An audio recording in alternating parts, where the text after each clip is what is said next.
हिमाचल के ही मंत्री नेता हैं हरीश जनारथा, वो कह रहे हैं कि एक मस्जिद अवैध कैसे हो सकती है।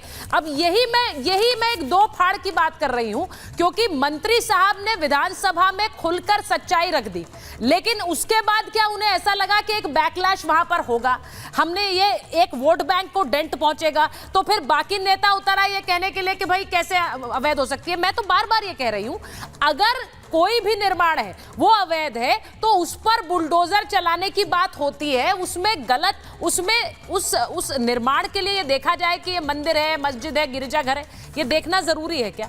देखिए बिल्कुल ये देखना जरूरी है, लेकिन मैं फिर बयान पे आता हूँ। मुझे पूरे बयान के अंदर आप दोबारा पढ़ लीजिए। हाँ। मुझे एक बयान में ऐसा बता दीजिए कि वो बयान किस तरह की तुष्टिकरण पैदा करता है। हाँ, किसका बयान के अंदर जिस हमारे मंत्री की बात कर रहे हैं, अगर एक नहीं, वो तो तुष्टिकरण कर ही नहीं रहे हैं, वो तो खुलकर कह रहे हैं। दे रहा हूं जवाब। वो आप तो उल्टा सवाल पूछ रहे हैं। नहीं कर रहे हैं वो तुष्टिकरण कर ही नहीं रहे, वो तो सीधे कह रहे हैं अवैध है। ना वो तुष्टिकरण कर रहे हैं, ना वो तुष्टिकरण कर रहे हैं। वो अपने बयान के अंदर देश के उस हालात को बता रहे हैं और उस हालात के लिए लॉ एंड ऑर्डर की तरफ जा रहे हैं। जो अभी अभी आपकी डिबेट में करा एक मार्क्स ने, उन्होंने क्या किया कि एक कौम, एक देश के नागरिक को सरेआम कह दिया।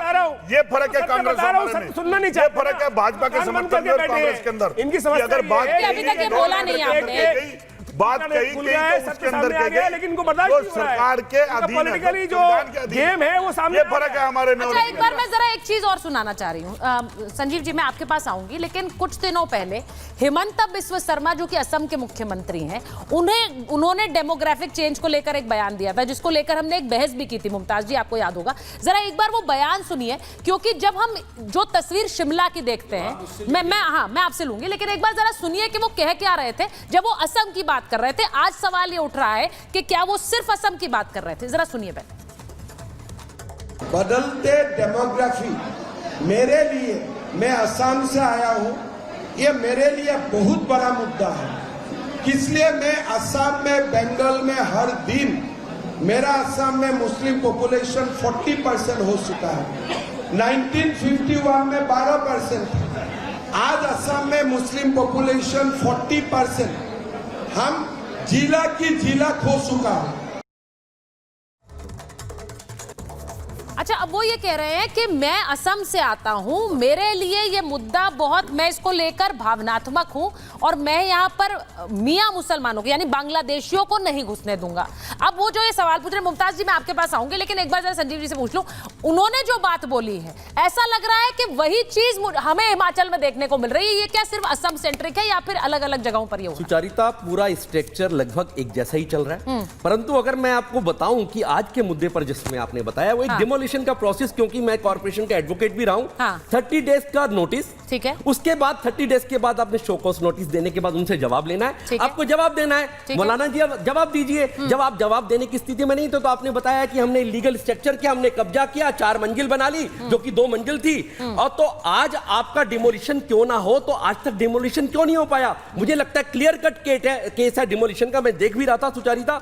और जहां तक रहा वक्फ प्रॉपर्टीज, उसका एक लाइव एग्जांपल, जीता जाता एग्जांपल है कि कहीं पर भी कब्जा कर लेना, उंगली दिखाकर अपनी प्रॉपर्टी बना लेना, तो ये एक बहुत बड़ा प्रश्न चिन्ह है जिसको ठीक करने की जरूरत है, जिसको लॉ में, कॉन्स्टिट्यूशन में लाने की जरूरत है। और चौथी बात कि जब तक ये हिंदू मुसलमान के ऊपर निकलकर नहीं आएंगे, एक और बात मैं सिर्फ कहना चाहता हूं पॉलिटिकल पार्टीज के लिए, आचार्य विक्रमादित्य जी ने एक अपना बयान दिया, ठीक है, वो उनके पॉइंट ऑफ व्यू से हो सकता है, परंतु आप देखिए रिएक्शन मेरे दोनों मुस्लिम भाइयों ने नहीं दिया, हिंदू ने भी करा, गलत बात इन्होंने दिया, एक देश के नागरिक ने करा, कोई मुस्लिम ने नहीं करा, कांग्रेस ने रिएक्शन दिया।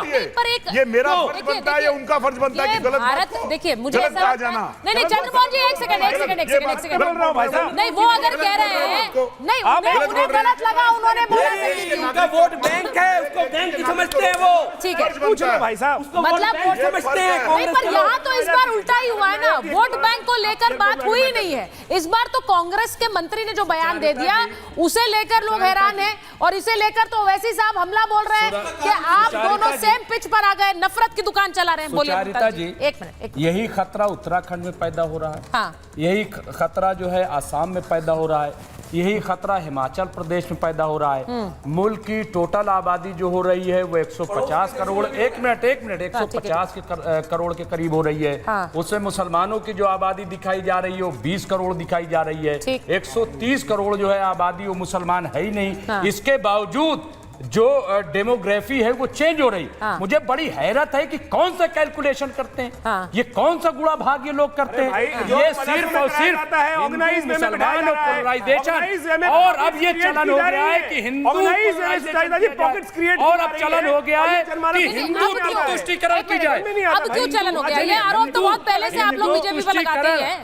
ये आरोप तो बहुत पहले से आप लोग बीजेपी पर लगाते हैं। हिंदू तुष्टीकरण, ये इस तरफ जो है ये चलन आज से कैसे हो गया? ये आरोप तो बहुत पहले से बीजेपी पर आप लोग लगा रहे हैं, आज थोड़ी लगा रहे हैं हिंदू तुष्टीकरण का। ये आरोप अभी लग रहा है, आप कह रहे हैं एक नया चलन हो गया। ये आरोप तो बहुत पहले का है, लेकिन कहता नहीं था। लेकिन अब जो है जिस तरीके से चीजों को दिखाया जा रहा है, जिस तरीके से उनकी तरफ झुकाव अपना जाहिर किया जा रहा है और एक खास तबके को टारगेट किया जा रहा है, ये बात एक मिनट, आज जो मामला है ना मुमताज जी सुन लीजिए मेरी बात सुनिए। आपने कहा बीजेपी टारगेट कर रही है, हिमाचल में बीजेपी की सरकार नहीं है, हिमाचल में टारगेट करने वाले कांग्रेस है, तो उस पर बोल दीजिए। मैं वही कह रहा हूँ कि हिंदू तुष्टीकरण जो है उसकी तरफ देश को ले जाया जा रहा है। तो कांग्रेस भी जा रही है, कांग्रेस भी जा रही है, कांग्रेस भी जा रही है। तेलंगाना में एक घटना घटी है, तेलंगाना की बात मतलब सुनो, तेलंगाना के अंदर एक घटना घटी है, 2000 आदिवासियों ने एक मुस्लिम गांव पे हमला किया। वहां पर शेख मुकद्दम नाम का आदमी था, जिसने वहां एक आदमी बात सुन लीजिए पहले, उसकी हत्या करने का प्रयास किया, और जब ये बात सामने आई तो वहां सरकार ने अच्छा मेरे पास समय नहीं है, मुझे लास्ट वर्ड एक गुरुप्रकाश जी से लेना है। एक सेकंड गुरुप्रकाश जी बहुत कम समय है मेरे पास। वो कह रहे हैं हिंदू तुष्टीकरण की तरफ, एक सेकंड नहीं, हिंदू तुष्टीकरण की तरफ बीजेपी सबको लेकर जा रही है। जल्दी से जवाब दे दीजिए सर, बिल्कुल समय नहीं। सुचारिता मैं तो पूछना चाहता हूँ, एपीजे अब्दुल कलाम कौन थे? दानिश अंसारी कौन है? नजमा हेपतुल्लाह कौन है? शहनवाज हुसैन कौन है? सबको साइडलाइन कर दिया गया। कौन है? कोई मंत्री नहीं, 72। अरे भाई उस्ताद बिस्मिल्लाह खान को 72 मंत्री बनाए आपने, एक भी मुस्लिम। एक मिनट बोलने दीजिए ना मुमताज जी, ऐसे नहीं होता है। ऑडियो लीजिए गुरुप्रकाश जी का लीजिए, मैं बहुत मेरे पास 10 सेकंड है बस बोलने के लिए। गुरुप्रकाश जी बोलिए। उस्ताद नहीं, देखिए ऐसा है सुचारिता, ये लोग ये एपीजे अब्दुल कलाम को मुसलमान नहीं मानेंगे, उस्ताद बिस्मिल्लाह खान को मुसलमान नहीं मानेंगे, दानिश अंसारी को मुसलमान नहीं मानेंगे, गुलाम अली खटाना को मुसलमान नहीं मानेंगे, मुसलमान समाज की महिलाओं को मुसलमान नहीं मानेंगे, मुझे लगता है मुसलमान समाज के गरीब, यहाँ पर हिंदू मुसलमान, अगर उनकी रहनुमाई मुझे लगता है हर मुद्दे को हिंदू मुसलमान बनाया जाता है। अवैध निर्माण की बात हो रही है, अवैध निर्माण में ना हिंदू है ना मुसलमान है, ना गिरजाघर है ना मंदिर है ना मस्जिद है। इस बात को देश को समझने की जरूरत है। मेरे पास समय इतना ही था। बहुत बहुत धन्यवाद, बहुत बहुत धन्यवाद।